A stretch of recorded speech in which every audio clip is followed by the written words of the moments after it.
Hello friends and welcome. As always, it's Joy Johnson of CJoy Yoga. And this video is actually just to share. Anyone who follows and does these videos, these meditations and asana practices, just by nature of doing them, you are on my life journey with me, because one of my things as a teacher is I really try to share the things that I'm suffering with or that are happening in my life, and how I try to learn, use the tools of yoga and Ayurveda to learn to go through them with a little more ease, a little more grace. And so most all you all already know that my beautiful 14-year-old cat, I have two of them, they're brother and sister, Dooley, the boy cat, was diagnosed with lymphoma. I remember the date because it was Valentine's Day. It was February 14th. And yesterday, I got the honor and the privilege of helping his spirit leave his body. And when I was writing in my journal today, I saw it was March 15th and realized, oh, it was March 14th. It was a month to the day after his diagnosis. Dr. Wicks is such an amazing vet. She came to my house with a vet tech, and they were so beautiful and so great. And she just, she just said, you're so lucky with the diagnosis that he had, that you had him for that extra length of time, for that long of a period of time. And so I feel super fortunate, and my heart hurts like hell, because as much as I loved him and allowed myself to love him, there's that much pain. It's on a spectrum, right? But there's so many things that go into that. And I'm trying to find space to let all of those things be true all at one time.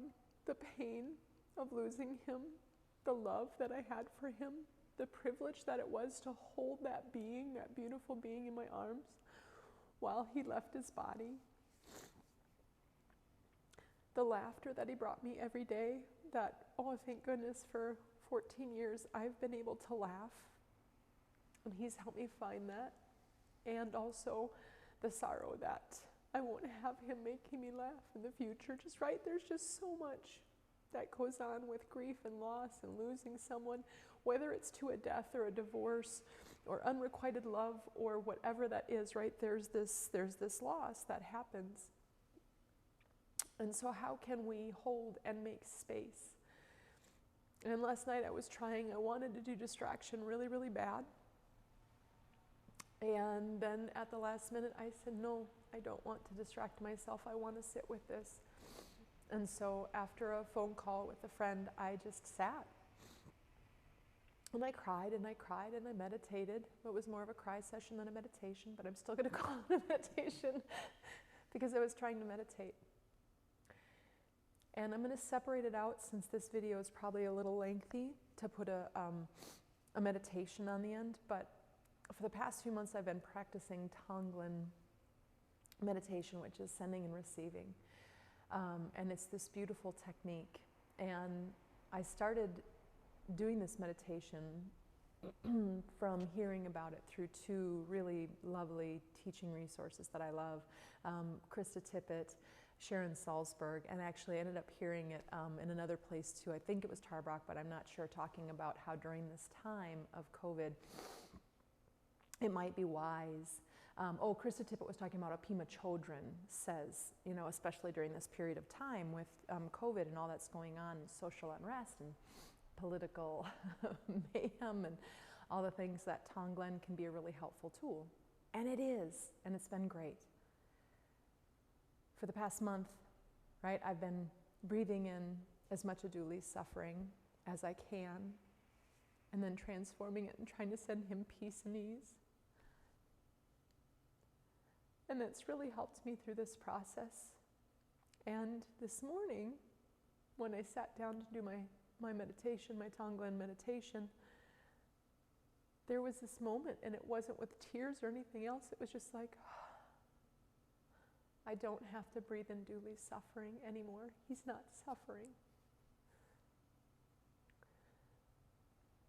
And so I'm going to make a video I'm going to try and make it short. There are a couple other videos that are a little bit longer, and I like to do a little bit of length with it often because I think I settle into it a little bit deeper.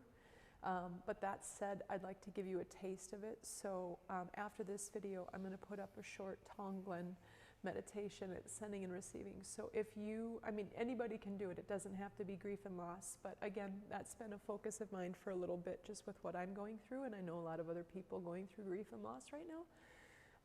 So you might do this video, and if you like it, find one of the longer videos or stick with the short one, and maybe try to do it on a regular basis and see if it's not also helpful to you. Again, I don't know. I have tools that help me, and I try to show you a whole bunch of them, and hopefully some of them resonate, and you can put them in your tool belt and pull them out to help you through this life. So I think that's what I have to say about that. And then also just thank you. So many people have reached out to me to make sure that I'm okay and I'm going through this okay, and I am. It hurts. It sucks. It's terrible. I'm not okay in some ways. And yet I have these tools and I have an amazing support system around me. So I know I will be. So thank you so much for supporting me on this journey. I really do appreciate it. May you be well, and may all beings everywhere be well. Namaste.